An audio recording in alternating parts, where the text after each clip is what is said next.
Realmente hablar de enfermedad por arañazo de gato es una enfermedad relativamente frecuente de ver en nuestro país y en otros países. Y estamos hablando de una bacteria de las bartoneláceas, donde subespecies. De todas estas especies de bartonela, por lo menos 20 de ellas pueden en la actualidad son reconocidas como causales. De todas ellas, nosotros conocemos algunas de ellas. Por ejemplo, que es justamente la Bartonella bacilliforme la que suele causar esa enfermedad.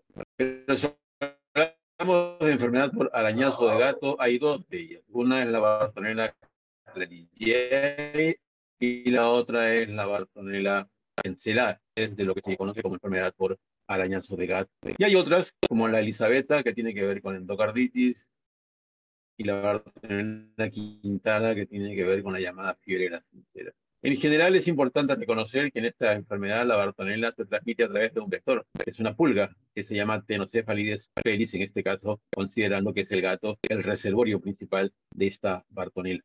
Este es un bacilo gram negativo, pleomórfico, es muy difícil de cultivar, realmente es muy exigente. Yo he tenido oportunidad hasta ahora de ver a pesar de su crecimiento lento, pero es bien difícil. Principalmente infecta las células endoteliales y a los glóbulos rojos, con pruebas que es interesante como vemos que esta Bartonella gencelada es muy frecuente de encontrar en los gatos. Los gatos generalmente son asintomáticos, por tanto uno no se va a dar cuenta quién tiene y quién no tiene.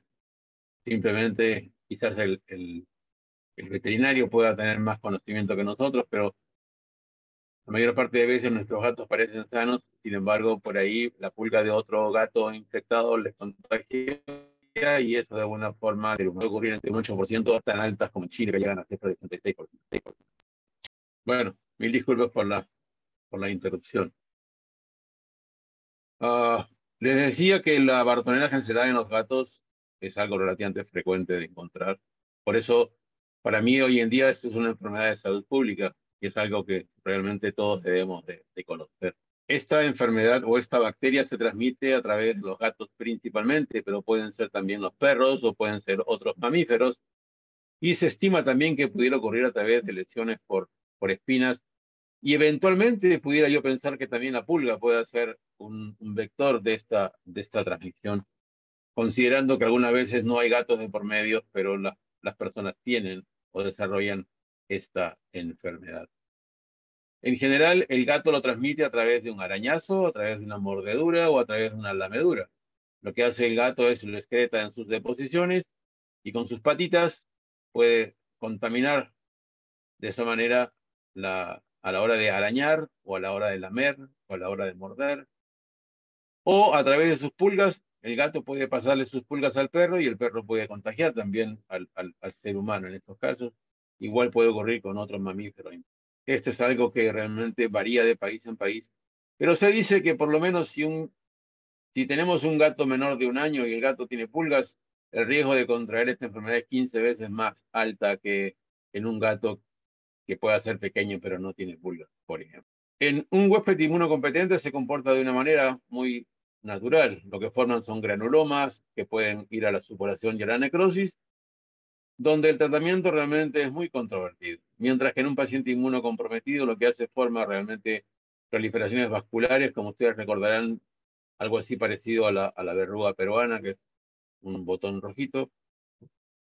Pero lastimosamente esto ocurre no solamente en piel, sino ocurre en órganos internos y puede llevar realmente al exitus letalis a estos pacientes.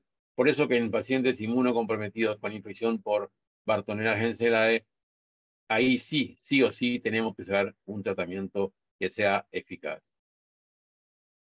¿Y cómo es esta enfermedad? Empieza generalmente con la presencia, evidentemente, de un gato que suele arañar, en este caso, al niño, y como 3 o 10 días después aparece una pústula o aparece una pápula, y después de una semana, 2 semanas, cercano a esta pústula o a esta pápula, aparece un ganglio, que es el ganglio comprometido.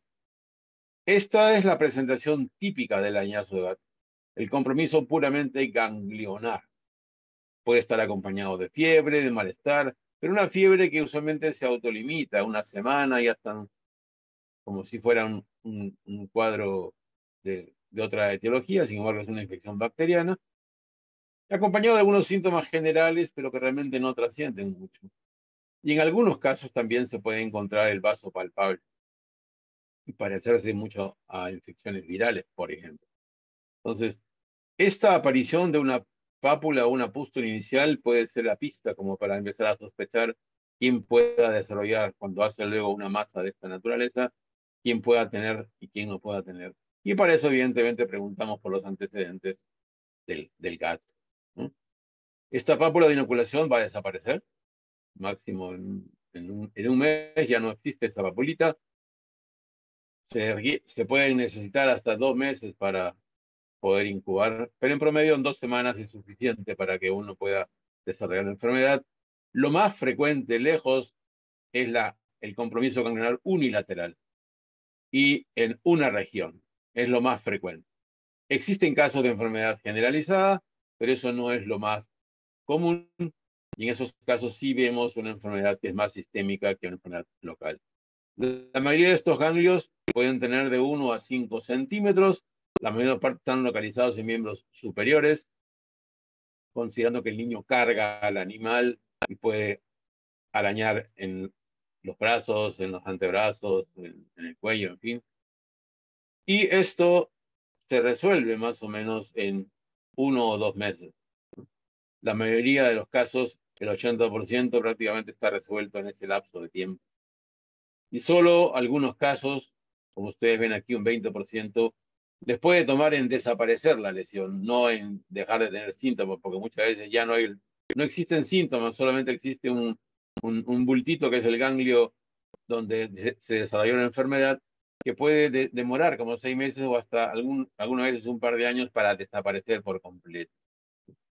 Y la sintomatología febril, como les decía, es una enfermedad que puede ir con una semana, tal vez 10 días con fiebre, pero luego pasa y desaparece espontáneamente.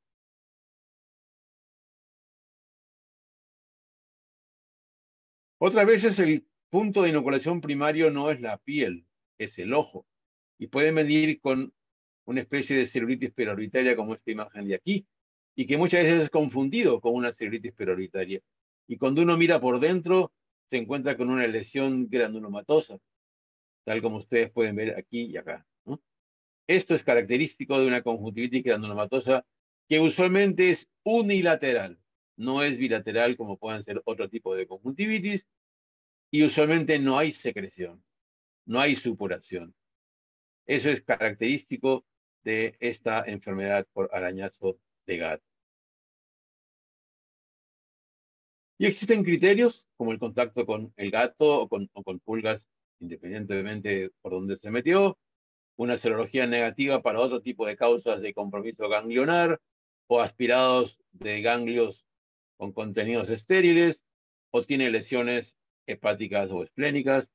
Con serología positiva, generalmente lo que se utiliza es IgG más que IgM y la biopsia ganglionar que puede mostrarnos una enfermedad granulomatosa donde la tinción puede ser positiva como puede ser negativa, lo cual no invalida evidentemente este diagnóstico. Y lógicamente con 3 de estos criterios uno puede decir que tiene un caso confirmado y en 2 de ellos o uno de ellos podría llamar que es un caso probable. Hoy en día en nuestro medio tenemos posibilidad de hacer serología, por tanto deberíamos hacer diagnóstico por inmunofluorescencia, que es lo que mayormente hacen los laboratorios en nuestro país. Y como les decía, el IgG es lo que más se utiliza, es el gold estándar. No se utiliza mucho el IgM, que es lo que uno estaría acostumbrado a utilizar como caso de enfermedad aguda, porque realmente la elevación es muy corta. Algunos dicen no más de 3 meses, pero puede ser tan corta como un mes. Y los títulos son bajos, por tanto la sensibilidad no es muy alta. Lo único que es alto es la especificidad. Comparativamente con IgG, donde la sensibilidad sí es muy alta, con una especificidad bastante buena. Sin embargo, la cosa no es tan sencilla, porque hoy por hoy se reconocen muchas bacterias, como ustedes ven aquí, que puedan tener reacción cruzada con la Bartonella genselale. La principal es otra Bartonella similar, como la Bartonella quintana, donde el 95% de similitud pueden hacer que la serología salga positiva y lo que tenga no es una Bartonella genselale, sino una Bartonella quintana, por ejemplo. Pero hay organismos como Brucella, como clamidias, como rickettsias, como virus, Epstein-Barr, citomegalovirus, micoplasma, en fin, una serie de organismos que pueden realmente dar títulos bajos, positivos para Bartonella genselale y que nos pueden llevar a un diagnóstico erróneo a la hora de intentar hacer un diagnóstico final. Y para eso está el cuadro clínico y para eso está un poco los antecedentes personales del paciente, la evolución, en fin, todo aquello que ustedes deben de reconocer. Otra vez vamos a recurrir a una biopsia ganglionar. La biopsia ganglionar nos va a decir efectivamente hay formación de granulomas y cuando uno hace una coloración de plata, pues va a ver estos organismos pintados de color negruzco que son característicos de la enfermedad por arañazo de gato. Realmente cultivarlo hay que tener un laboratorio muy especializado. Nunca he tenido la oportunidad de ver un cultivo positivo, pero en otros lugares, con técnicas quizás sofisticadas, sí logran realmente poder rescatar esta bacteria y por eso es que pueden conocer un poco la sensibilidad antibiótica de esta bacteria. Hoy por hoy también se utiliza PCR, sobre todo para tejidos. Cuando hacemos una muestra de un ganglio o sacamos un líquido cefalorraquídeo, podemos hacer una PCR para Bartonella y ahí podemos tener una sensibilidad importante con una especificidad. Y lo que se busca básicamente son estos fragmentos genéticos o este RNA presente en el organismo y que se puede detectar a través de estas pruebas. En pacientes inmunocomprometidos, como si fueran verrugas más o menos, se forman lesiones vasculares. Esto puede ocurrir tanto en la piel como en órganos internos con el hígado, que todo el mundo conoce con el término de periosis hepática, y puede ocurrir en vaso también. En una enfermedad de arañazo de gato típica, no hay duda que la enfermedad puede evolucionar de manera espontánea. Sin embargo, algunos piensan que el tratamiento debería ser universal para evitar diseminación sistémica. Por tanto, cada vez que encuentran un paciente con una enopatía importante que diagnostican enfermedad por arañazo de gato, suelen dar tratamiento con macrólidos generalmente, pero más de una vez uno ha visto un paciente con esta enfermedad que ha hecho una evolución natural sin dejar ninguna cicatriz, sin dejar ninguna secuela. Evidentemente, la cuarta parte de estos casos pueden ir a la supuración o a la formación realmente de un absceso dentro de este ganglio, y esos son los que probablemente son los que más tratamiento necesitan. En el caso de un ganglio que se absceda, no se drena a través de un corte. La recomendación es que se drene a través de punción para evitar la posibilidad de una fistulización a partir de un drenaje hecho a través de un corte, como pudiera ser en un absceso por estafilococo o estreptococo, por ejemplo. En pacientes con inmunocompromiso, ellos sí o sí tienen que recibir tratamiento antibiótico porque en ellos sí ha demostrado realmente producir un efecto benéfico.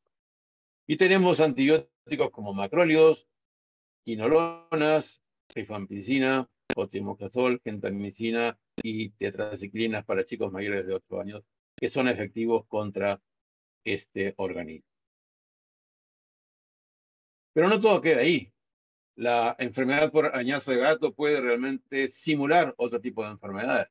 Ustedes pueden ver pacientes que tienen fiebre, que tienen crecimiento ganglionar, que tienen edema periorbitario, que tienen exudados en las amígdalas, que tienen vaso palpable, cosa que nos hace recordar mucho a una mononucleosis infecciosa.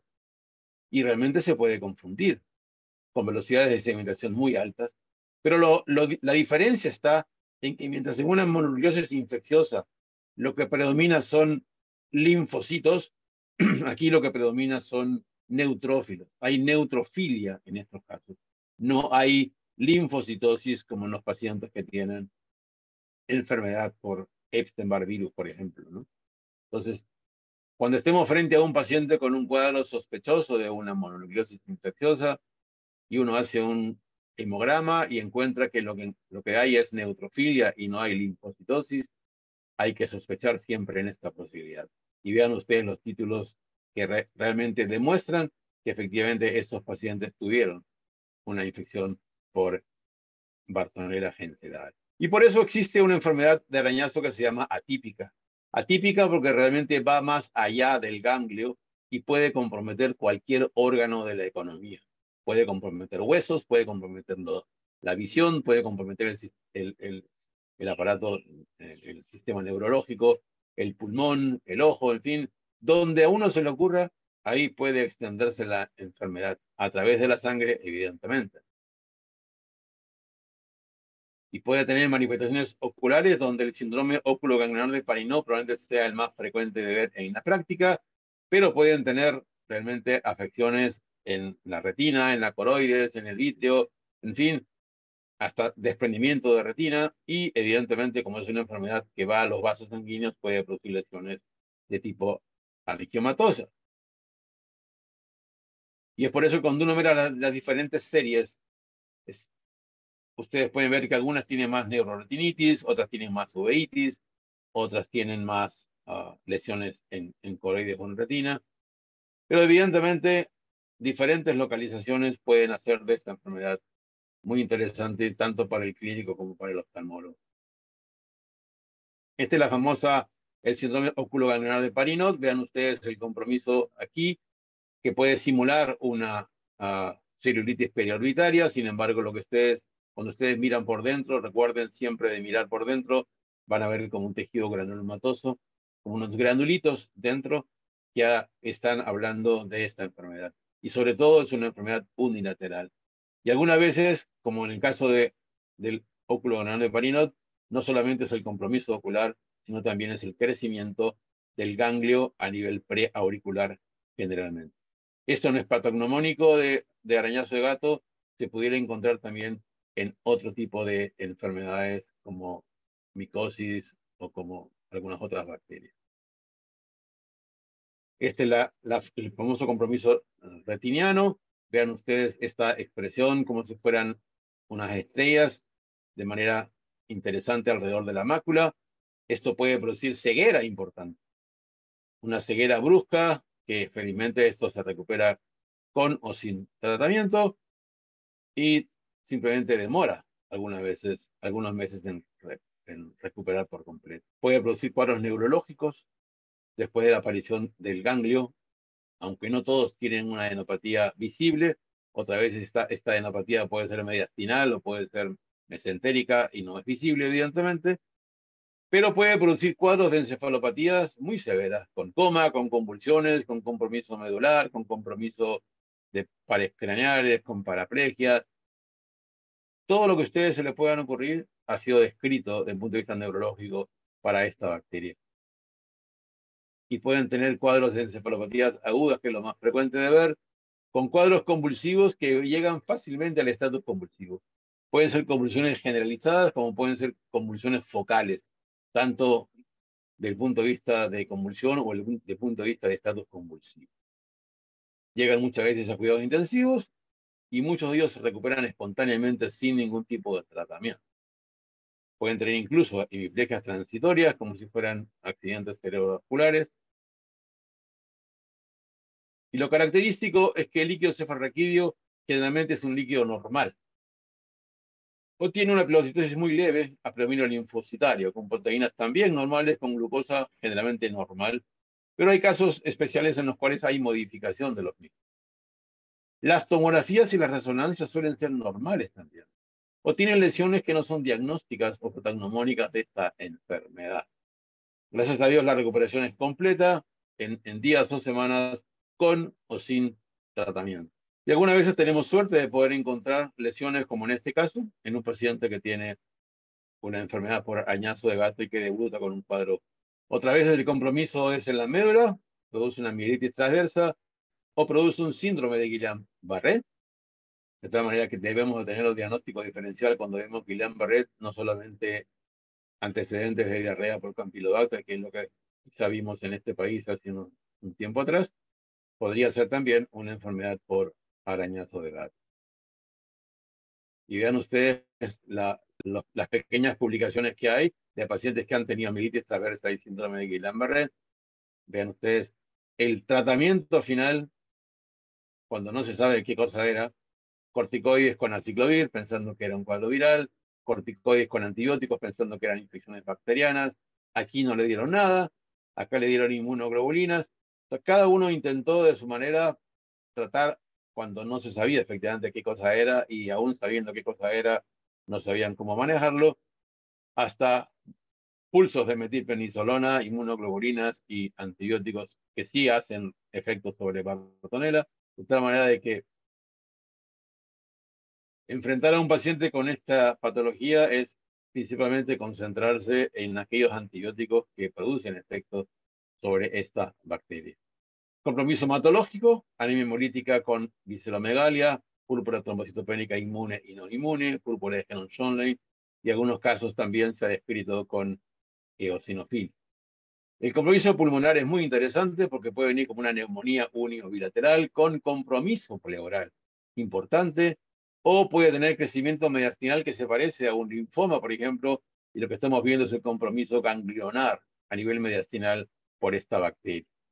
O pueden aparecer como nódulos pulmonares que pueden simular en una persona adulta, por ejemplo, o un cáncer de pulmón. Esta es una niña, por ejemplo, que viene con una neumonía con un derrame muy importante aquí.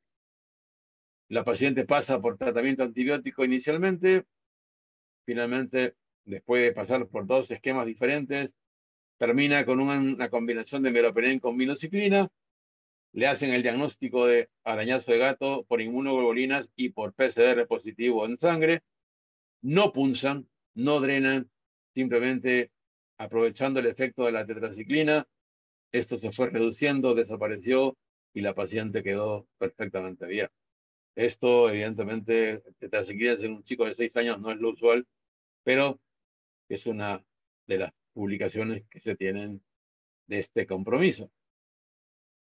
Y otras veces son compromisos así basales o compromisos difusos, como lo pudiera ser un micoplasma, por ejemplo, y puede parecerse mucho al micoplasma, de tal manera que cuando uno utiliza sin querer queriendo macrólidos sospechando que es un micoplasma, pudiera estar perfectamente combatiendo una infección por enfermedad por arañazo de gato, donde se ha descrito neumonías bilaterales con supuración, como si fuera una neumopatía supurada, se han descrito infiltrados nodulares y se ha descrito neumonía atípica como manifestaciones de esta enfermedad. Otras veces a nivel de la piel vemos lesiones como rash que parecen morbilliformes similares al sarampión, vemos lesiones como granulomas anulares, el simple arañazo o algunos grados de púrpuras que pueden parecerse a Shannon en términos de localización.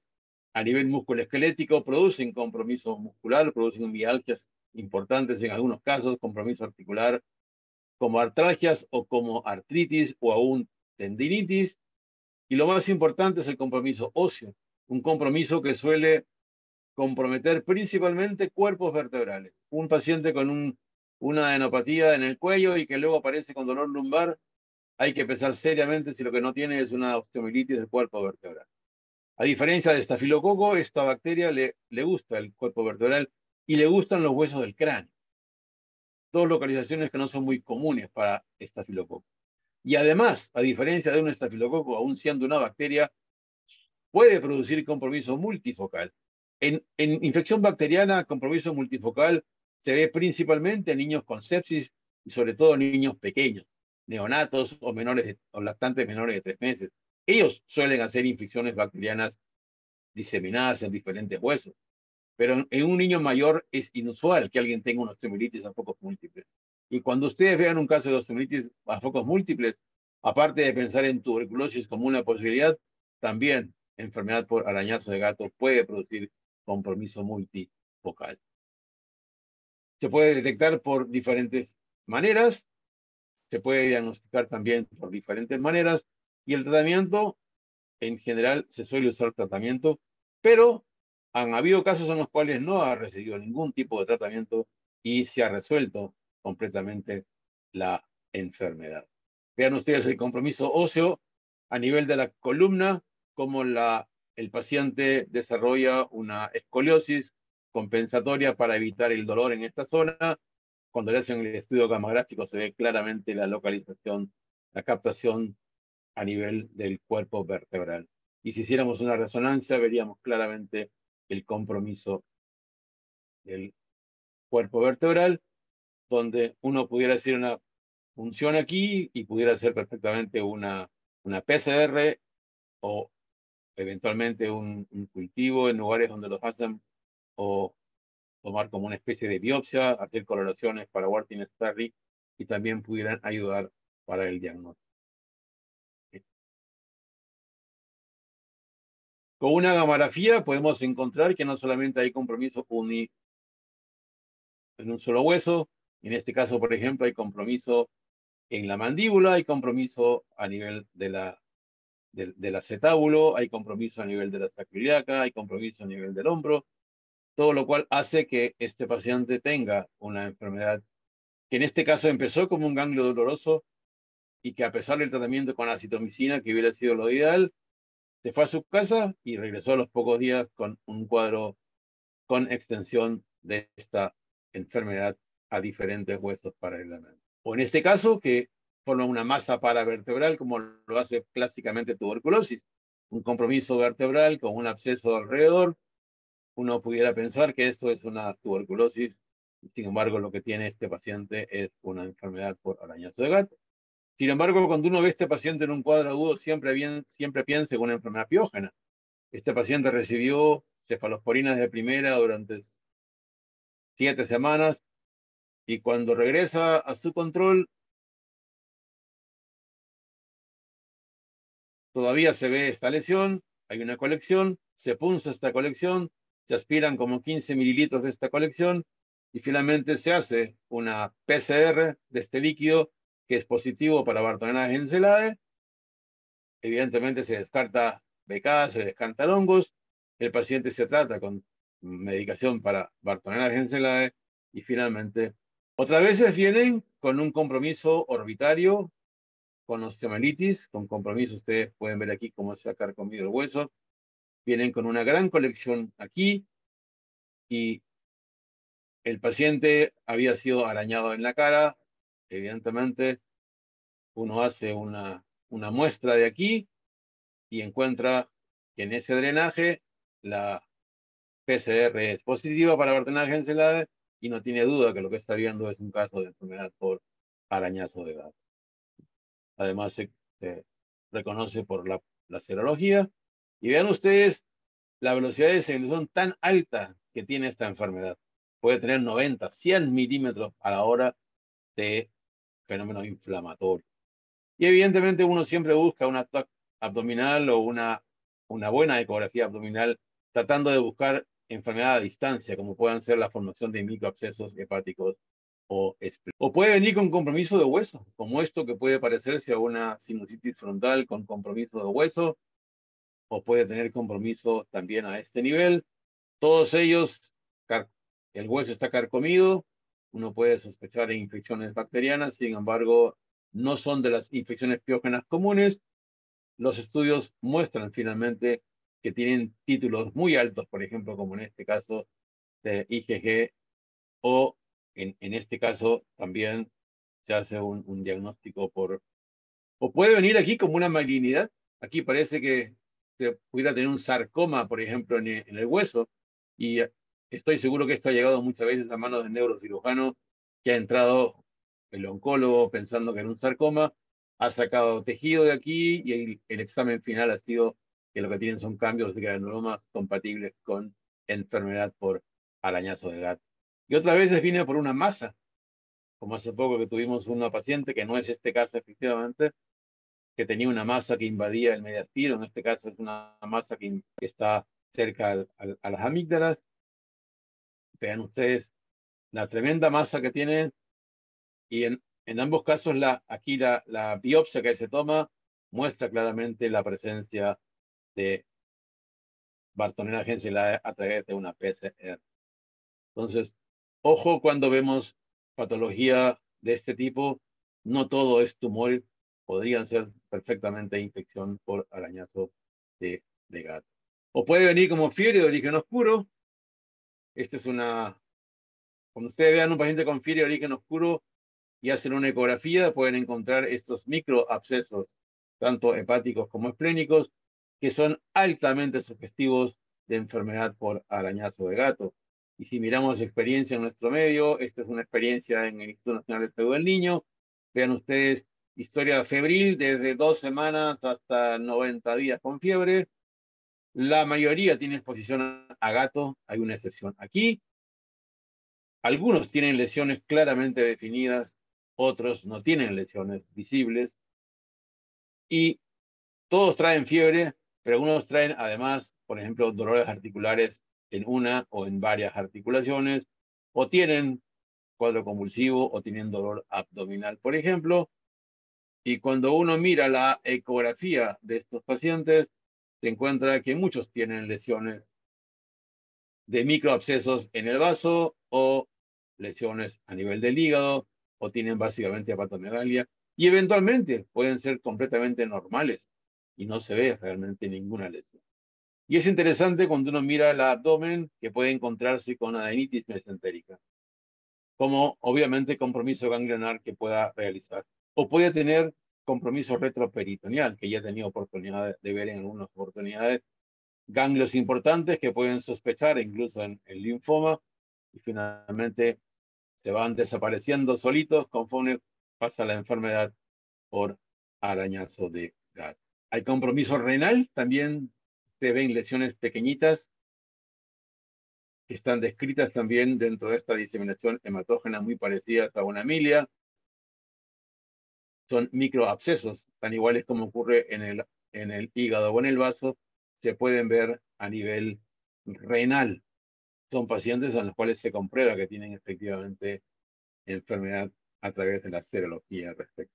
Y finalmente hay pacientes que vienen a la consulta básicamente por dolor epigástrico. Es un paciente que tiene dolor epigástrico, que uno los examina y tienen muchas veces el hígado crecido o el vaso crecido y solo tienen como único síntoma dolor epigástrico. No tienen ninguna otra molestia, no tienen fiebre, no les duele nada.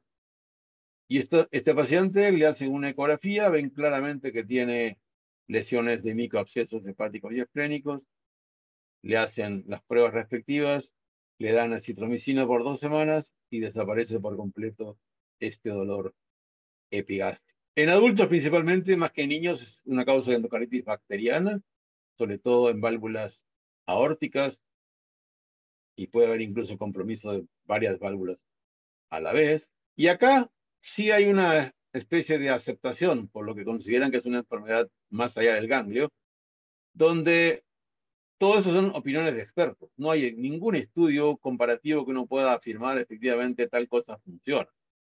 Pero para enfermedad de, que tiene hepato y esplenomegalia o compromiso de hígado y vaso o de fiebre de origen oscuro que se demuestra que tiene realmente enfermedad por arañazo de gato, rifampicina con acitro, rifampicina con gentamicina o rifampicina con cotrimoxazol por 2 semanas es suficiente. En pacientes que tienen compromiso neurológico o tienen compromiso ocular, son menores de 8 años, rifampicina con acitro o rifampicina con cotrimoxazol.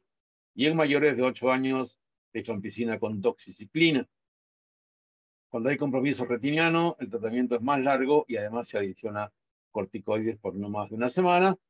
Y en síndrome oculoganglionar de Parinot o en cuadros de encefalitis, el tratamiento recomendado suele ser de 10 a 14 días. Cuando hay compromiso óseo, la recomendación es ciprofloxacina con doxiciclina o ciprofloxacina con un macrólido, tratamiento 4 a 6 semanas. Esto que parece fácil, uno puede empezar con cipro con doxi y resulta que el paciente sigue manteniendo marcadores inflamatorios muy altos, el cuadro clínico sigue igual, y a veces uno tiene que cambiar y utilizar cipro con rifampicina o rifampicina con cotri. Realmente eso demuestra que no existe un tratamiento estandarizado, simplemente uno prueba de acuerdo a la recomendación de los expertos y si no marcha bien, pues tiene que utilizar antibióticos reconocidos que le hagan efecto a esta vasculitis.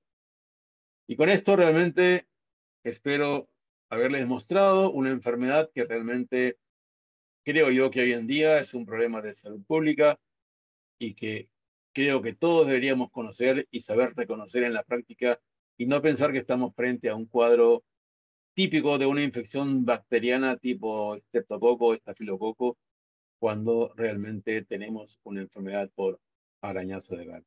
Y sobre todo presentaciones atípicas que puedan simular diferentes tipos de enfermedades son cosas que hoy en día podemos ver en la práctica. Muchas gracias.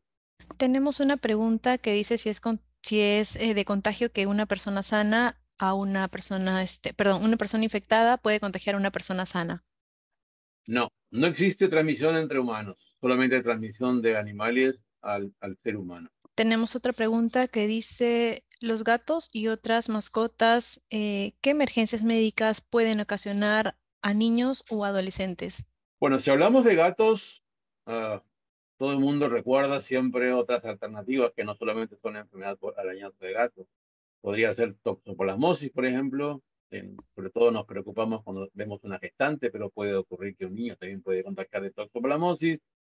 Podemos, el gato puede transmitir, sobre todo cuando son cachorritos, una enfermedad que se llama toxocariasis, que también es otra patología que puede migrar la larvita a diferentes partes del cuerpo, sobre todo podría llegar al hígado, podría llegar al cerebro y generar problemas realmente.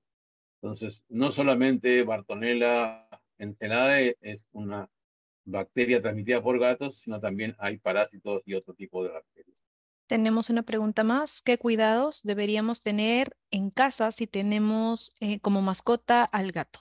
Creo que como cualquier mascota, lo más importante es así como nosotros vamos al médico para un chequeo rutinario, las mascotas también deberían ir al veterinario para un chequeo rutinario, para que le apliquen las vacunas como todos nosotros, y de esa manera el veterinario nos puede advertir. Sin embargo, es importante reconocer que cuando el gato se infecta, generalmente uno no se da cuenta porque el gato no tiene síntomas mayormente. Y eso es algo que realmente nos preocupa porque el niño puede salir al parque, se pone a jugar con un gatito que parece muy lindo, muy bonito, y sin embargo, por ahí un arañoncito o por ahí pudiera ser que la pulga del gato le salta, le pica y le transmitió gratis una enfermedad como esta. Tenemos una última pregunta más. ¿Es necesario colocarse en estos casos la vacuna antitetánica? El colocar vacuna antitetánica en una persona que tiene una herida por un animal, si esto ocurre dentro de una casa o una ciudad, probablemente no sea tan frecuente como si uno estuviera pensando en un espacio abierto donde pudiera sobrevivir fácilmente el Clostridium tetánico, ¿no? Entonces, podemos aprovechar que alguien tiene una herida para ver cómo está su estado vacunal y ponerle al día su vacunación. Eso creo que sería lo mejor para todos nosotros en general, sin esperar que tenga un arañazo de gato. Pero si alguien tiene completa su vacunación, no tiene por qué recibir ninguna dosis adicional. Muchas gracias.